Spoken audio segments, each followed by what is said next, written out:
Welcome to episode 34 of the Seagrove Sessions, memories and tales from members of the Seagrove Centre. And it's Anna's story this time round, from her father's tragic shell shock to her early marriage. It's moving but also highly entertaining. We hear about a huge fight at the Palais de Danse, her favourite black and white mini dress. Oh, and what every 16-year-old girl wanted in the 1960s. Stop it. Enjoy. After my father's, he was a batman to this Colonel Younger, and he was going to call me Harry, because I was an only child, and so he was going to be Harry, but because I was a girl, I was named after his wife. So I was Anna Younger Ratcliffe, so it's Colonel Younger. All right. He was the Batman too. Wow. Now, was that because Youngers were a brewing family? I think there were two. Yes. Was it that brewing family? Yeah. So that was how my name's like that. But it was actually Hoy, was my last and my single name. So I was going to ask what your dad did. So obviously at one point he was in the army. Yes. But he was a tailor. And according to my mother and everybody that knew him, he was a really good tailor.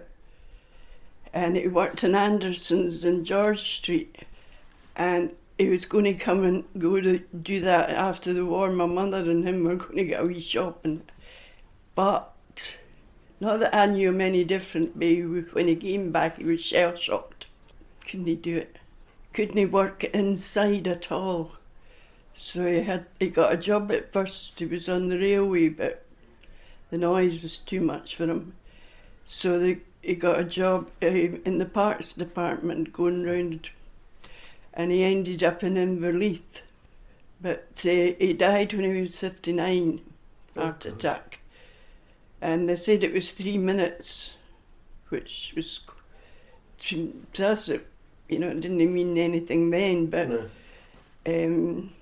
But it was best for him. As I say, I didn't know him any different. The only way I saw him different was like if it was thunderstorms or heavy rain and wind, he would go into a box room in the house and with a cover over his head. But, I mean, as I say, I didn't know him any different, but my mother did and all the family did. Yeah.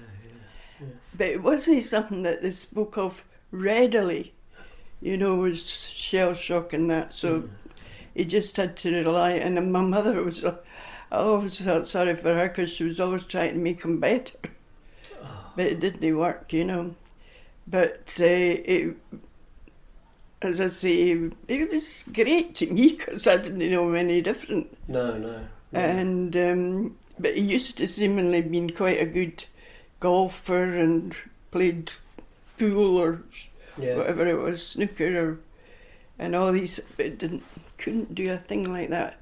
He was in the Masons, and they helped a lot, I think. But I mean, I didn't know enough about that at the time. No. And you wouldn't have known what sort of campaigns he was in during the war and what had happened to him. He had went missing, and my mother had got a telegram to say he was missing. And then she thought she was going to get one to, you know, if he died. But it didn't. He rejoined his unit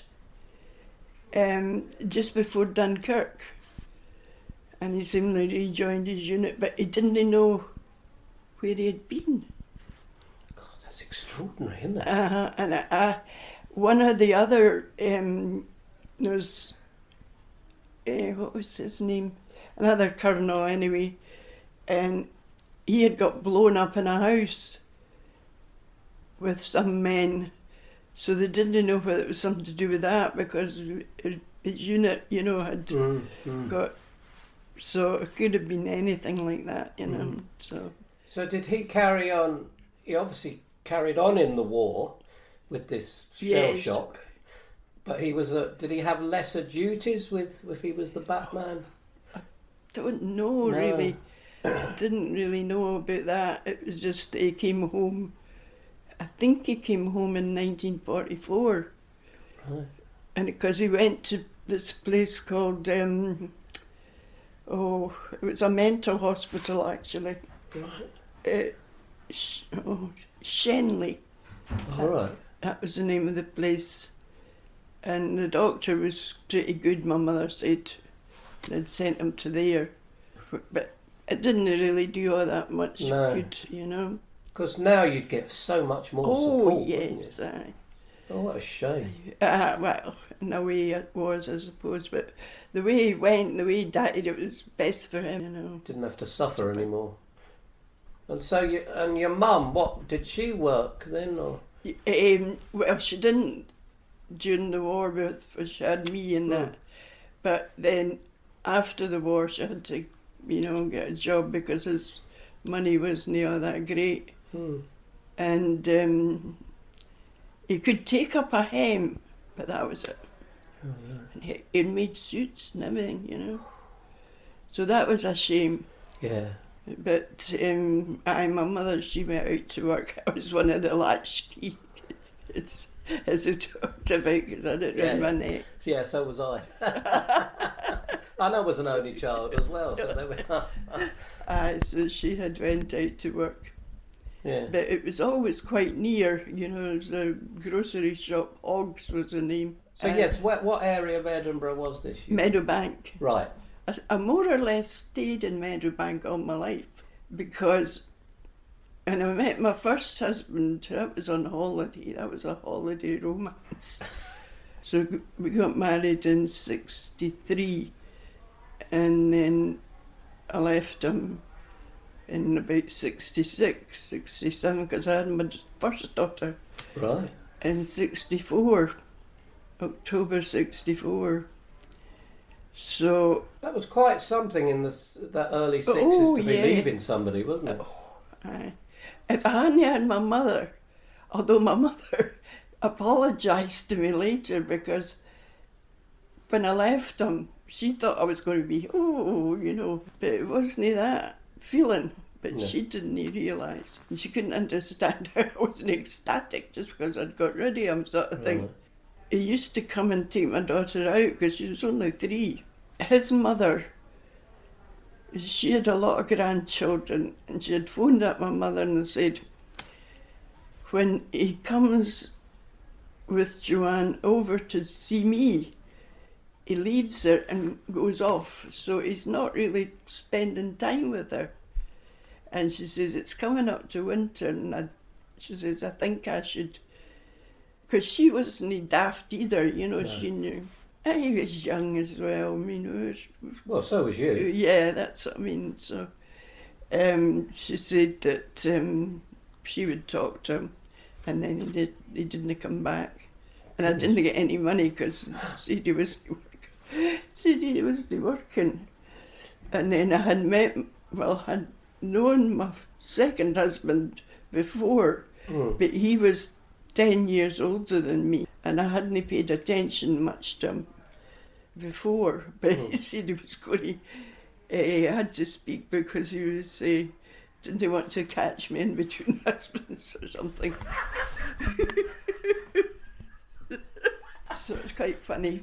But it was a friend of my mum's who was like an extra mother to me at the time, because I thought they were older, but they weren't that old, you know. No. And so what had happened was he had said that Nan had said we were going on holiday across the Fife. And he says, I'll take you across in the car. So that was great because we even went, now when I think it was 1970, because it was games, Commonwealth Games in Edinburgh. And we had the television, we took the telly up. Nan says, John will no mind. I says, no, I don't think he will. And he didn't. He just did it, you know. And then I was sort of getting the message by then, because of course I was staying with my mother. And so, because he had come, he said he was going to a funeral somewhere, and he was bypassing this place that we went to stay, Kinghorn. And he said he was passing there to the funeral. My goodness, he had a notion for you, didn't he? So that was quite funny. So, and then we sort of started going out, and John and I got married in the June of 72. Quite a long courtship. Oh yes, and as I say, I knew him before, so I knew all about his family, and he knew all about mine, because so. He sounds like a good man. Oh, he was good. Between that, I worked in the West all these years. My mother was quite funny about that, because she used to talk to people on the phone. I could hear her saying, "Oh, I was just doing that," and sort of trailed off, and I thought, what's she up to? Yeah. And it was like as if I was just doing the domestic before I came the surgeon or doctor or whatever. She was that snobby. That's a shame, isn't it? Because she had sent me to Dervican Street to do shorthand and typing, and she felt I hadn't used that up enough. It was just my teenage years sort of thing. And I said, but I love it in the West. I said, it's the best job. I wished I'd done that all my life, because I really wanted to go to the lemonade factory or the chocolate factory. I didn't want to be in an office. So what were you doing at the Western then? What was your job? I had to clean the doctor's residences and the nurses' home, occasional wards, because I just did part-time, and that was because I actually went to be a glass washer, because that's what was advertised in the paper. And they said, actually, we've got far more applicants for glass washers than we have for domestics. How would you feel about doing that? Yeah. I said, if I get the hours, that'll be fine. So that's what it was. In 1989 I started there, and I finished up in 2007, and I did enjoyed it there. So what were your jobs before that then? In offices typing. So was in 92 Fountain Bridge. Oh, of course, yeah. So was in the office there, the share capital, opposite the Pally. Yeah, which isn't there anymore. No, like Fountain Bridge has changed immensely. There's no brewery, there's nothing. No rubber mill. Oh, that was terrible smell from there. Oh yeah, when I worked in 92, when you came out to go for your lunch or anything, and that's what it was because they made wellies and the rubber mill. So tell us then about growing up in the Meadowbank area. Where did you go to school?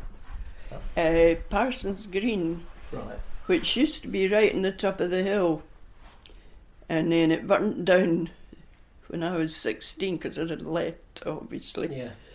And they built a new one further along. But then I went to Norton Park. Oh, that was the start of my mother. We are snobbiness. She had plans for you, obviously. That's right. And because she said, why could you not go to Broughton or Portobello or Leith Academy? Why did it have to be Norton Park? She always said I was a dreamer, which maybe I was. Nothing wrong with that. What was my lessons, possibly. Although I did like English. I used to get quite good marks for English. And maths was a mystery. Although I did manage my money, strangely enough. Well, that is maths. So. Yeah, so that worked out all right. But so when you were a girl, where are you actually living? What was your address? Meadowbank Crescent. I stayed there. And then I went to Pilrig Street for a bit, and then I was back to my mother, and then I went, John and I, we tried to get a house in Queensferry, but we couldn't. That was 1972. And we went to Bathgate, and I loved my house. If I could have taken my house and moved it back to Edinburgh. But at that time, Bathgate was quite a quiet place, and they had a very strong orange, that sort of, and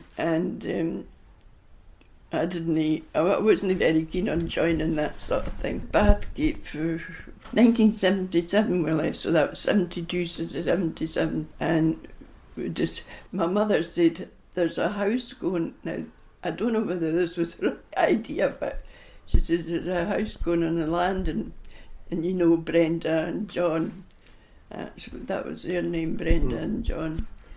And she said, I've told them that you might be interested if you can get a loan. And you'll not have to hunt around, because we had been looking at different places. So they were quite willing, and the building society that they were with was the same as ours, which was the Abbey National. And they were willing to give us a loan, so, and we thought it was, we'll never get it paid off. It was 8,002. Which seems hardly anything now. That's right. And so that's what we did. We came back and stayed along the landing with my mother, which was handy for babysitting and looking after her later on. So, but I don't know if it was such a good idea, really, when I think about it. But you do things what you think at the time. Of course you do, yeah. As I say, I loved my house at Bathgate, but it was, as I say, it was away, Kirkton it was called, and it was away up the top of this brae that was called Pairwife's Brae, and it was quite aptly named. Yeah, it was quite a climb, and I don't know. I think there are buses up there now. Yeah. And I smoked at that time. And I remember when John went away to his work, if I had some, that was fine. But I used to say to him, could you bring me in some ciggies? And because there was only one van that came round, and I was always saying, oh, Mr. Mutaria. And that went up from, what was it, 20p to 25p or something. I mean, it sounds just laughable now. It certainly does. And I thought, I want the car, because we still had the car to come in and out Edinburgh. And I mean, I didn't drive because, well, at that time couldn't afford 2 cars. And but John always had the car, so but the petrol was going up at the same time, and I thought, no, I need the car more. So I stopped. So I don't know whether that was a good thing or not, because I stopped in 74, and then I was pregnant. So I don't know whether that was a good idea. No. But that gave me an incentive to don't think about it, because I used to go up on the top of the buses and go, oh, it was dreadful, you know. So you still had that craving? Oh yeah, so that took a while to go away. And I mean, I think even now if I took one, I'd be back on it. Do you? That's odd, isn't it? Yeah, because I loved it. Right. I mean, I was forced to stop because of the money. Yeah. I mean, I did like it. Because at one time I used to have coloured ones that you used when you went out, and then there was flat ones. What were they called? Flat ones? Yeah, there was up flat. Pass and Cloud or something they were called. Good God, I've never. And then there was Jamari that was in a flat back. Yeah. Orange and... Oh, you like your fancy cigarettes. Oh, and I thought... But, and even my mother's nagging hadn't stopped me, but being pregnant with Vicky, yeah, it did, and John was over the moon with that. So did your husband smoke? He actually smoked a pipe, but he used to smoke cigarettes when he was going out with me. But then when we got married and later on, he smoked his pipe. He liked his pipe. So when you were young, did you go dancing? Oh yes, went dancing a lot. The Central, can't mind the other one, but there was the Cavendish. The one I liked the best, which I never used to say to my mother, was the Pally. Right. I loved the Pally. It's a beautiful dance floor. Was it? Looking back on it now, and a beautiful powder room. You know, usually it was, they called it the powder room because it was beautiful for the time. It's like a hotel sort of thing. Oh. I do remember my mother found out one of the times, because I had a friend that had met an American, a GI from the base at Kirknewton, and her mother was a bit of a girl, and she had said to Pat, do you want to come out to the base? And she said yes. She says, can I bring my pal, which was me? So we arranged this for the Sunday to go out to Kirknewton. And when I came home one of the days, I says to my mother, it's all right on Sunday, I'm going for a bus run out to Kirknewton. Well, that meant nothing to her. But when she went into her work, she had been saying, and one of the girls there had said to her, do you know what Kirknewton is? And my mother said, no. She says, it's a base, American Air Base. So, of course, she came home and I, you know, because I says to her, I'm going out for a soldier. Which was wrong. Stupid works. I mean, I was 15, 16. Anyway, I didn't get to go. But later on, Pat was getting married to Leo. Oh. His name was. And she said, what was his name? Gerald was his pal. And she says, I want you to be my bridesmaid. So I says, right, I'll meet you. And we'll go to somewhere, a cafe, or I can't remember where we went, Princess Street somewhere. Yeah. And so I was quite excited about that. And she says, do you fancy going to the dancing? Because Leo says it's, you know, the pally. I says, oh, aye. And I've been before and had a revolving stage for the bands, you know. Here, it would have to be the night that we went that this fight broke out. And, you know, they were coming over the balcony. It was shocking. Oh, my God. I can still see the blokes coming over. I don't know whatever happened to them, but they sent for the, what was it called, police, white. Oh, the military police. They got them all sorted out and taken back to the base and everything. Must have been a bit scary. It was, but exciting. I mean, you didn't know it was history, but it was on the papers and it was pretty bad. And then I never let on to my mother. I'd lost my shoes because I'd taken them off to do some dance or other, twist or the jive or something. And I couldn't get my bag out the powder room, so I had to wait, so it was pretty late. And I had said to her, that was Pat, she was like to film that we were in and a lot of lies, you know.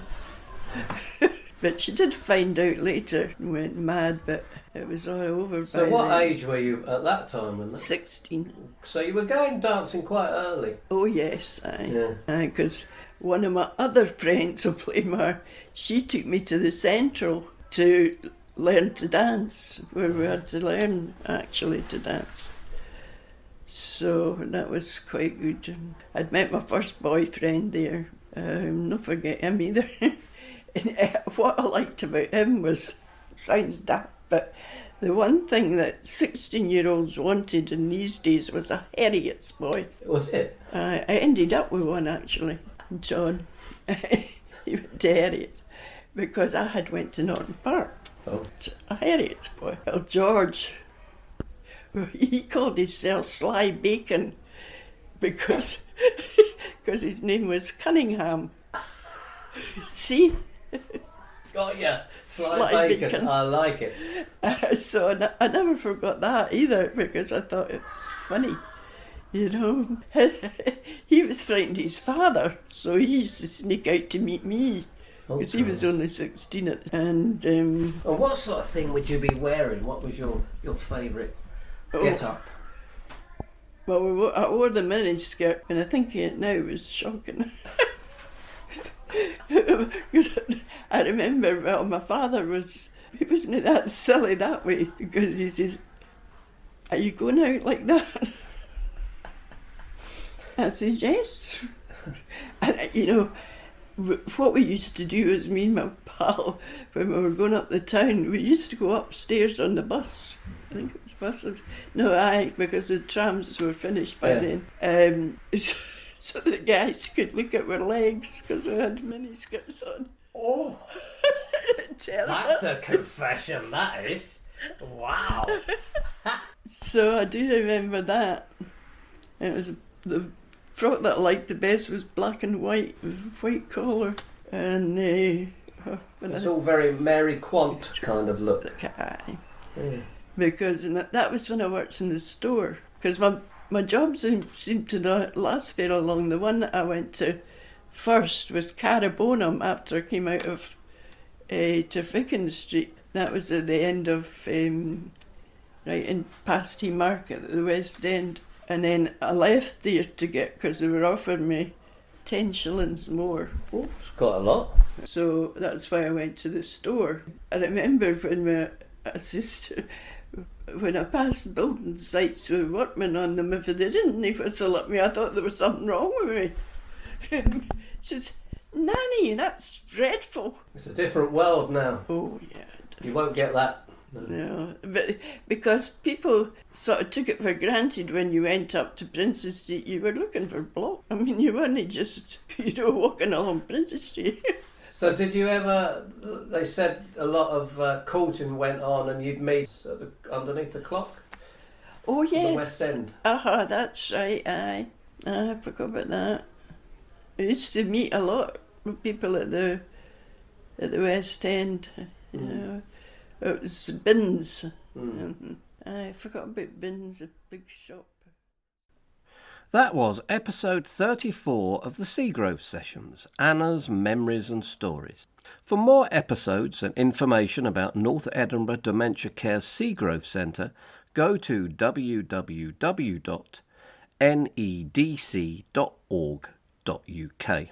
Follow us on Facebook at NEDC The Seagrove Sessions. Thanks again for listening, and catch you in the next one.